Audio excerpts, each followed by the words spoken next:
आज हम पढ़ेंगे क्लास 7th के संस्कृत की किताब रुचिरा से 12वां पाठ यानी द्वादश पाठ विद्या धनम, यानी कि विद्या रूपी धन।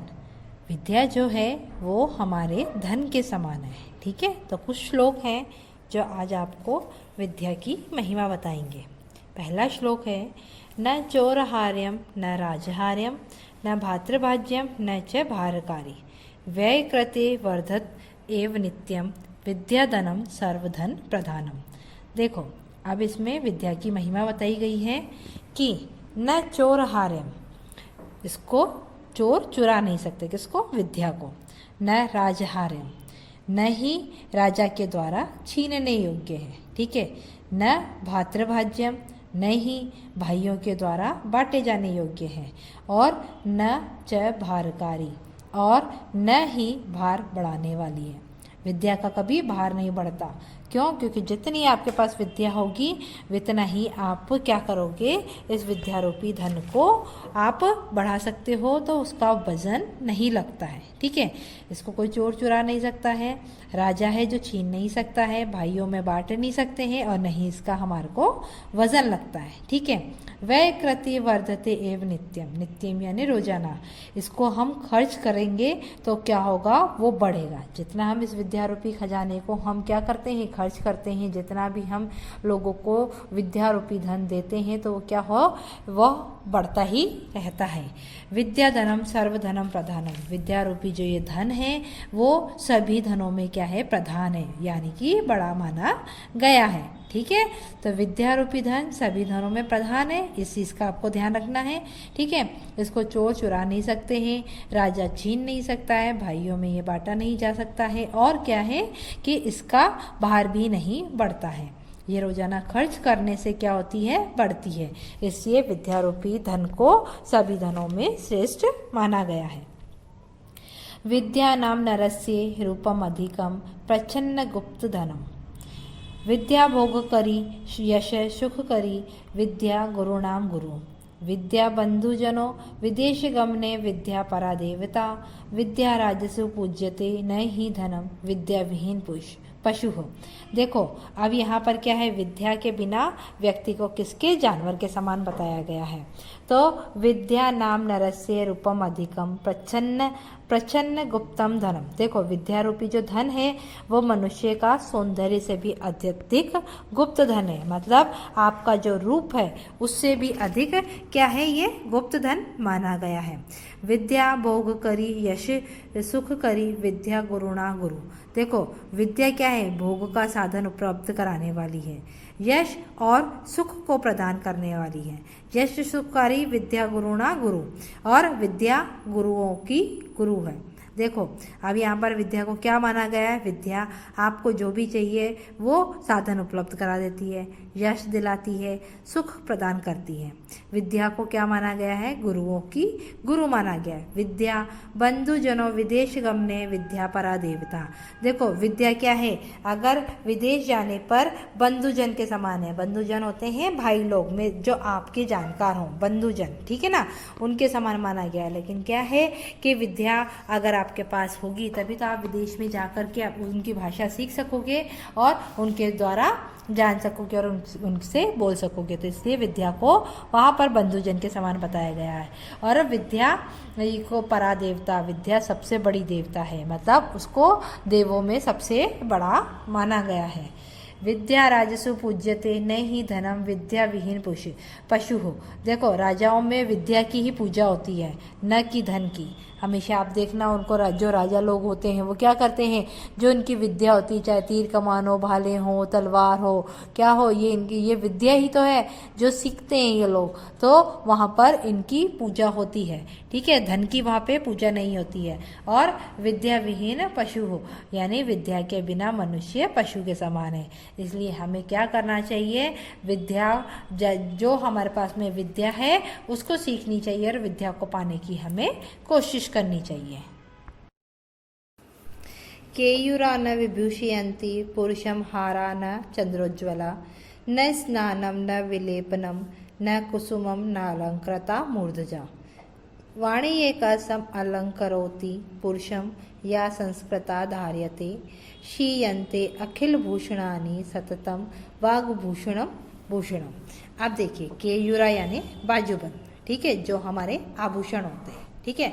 मनुष्य को, है ना, न तो बाजूबंद पुरुषम मनुष्य, ठीक है, हारम न चंद्रोज्वला, न चंद्रमा के समान पुष्प, ठीक है, न स्नानम न विलेपनम, न कुसुमम न अलंकृता मूर्धजा, न सजाए हुए बाल सुशोभित होते हैं।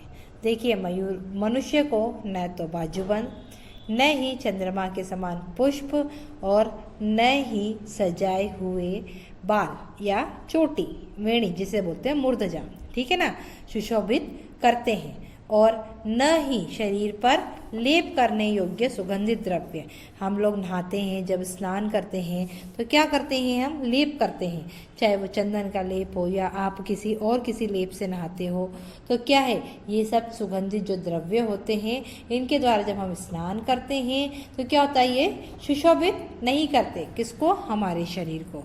वाणे एका सम अलंकरोति पुरुषम या संस्कृता धार्यते।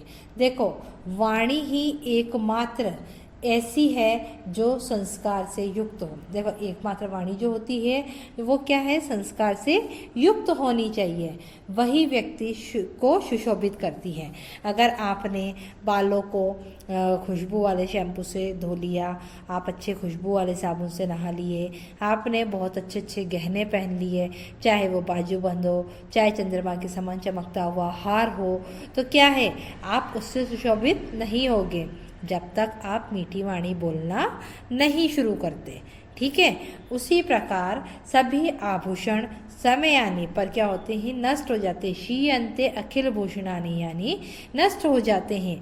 सतत वाग्भूषणम भूषणम, परंतु क्या होता है, वाणी रूपी आभूषण क्या होता है, आपका हमेशा जिंदा रहता है, सनातन रहता है या शाश्वत रहता है। तो हमें अपनी वाणी पर नियंत्रण रखना चाहिए। और वाणी पर नियंत्रण कैसे रखेंगे, जब हमारा विद्या रूपी धन हमारे साथ होगा, तभी तो आपको अच्छे और बुरे का ज्ञान होगा, पहचान होगी, तभी तो आप अपनी वाणी पर संयम रख पाएंगे, ठीक है।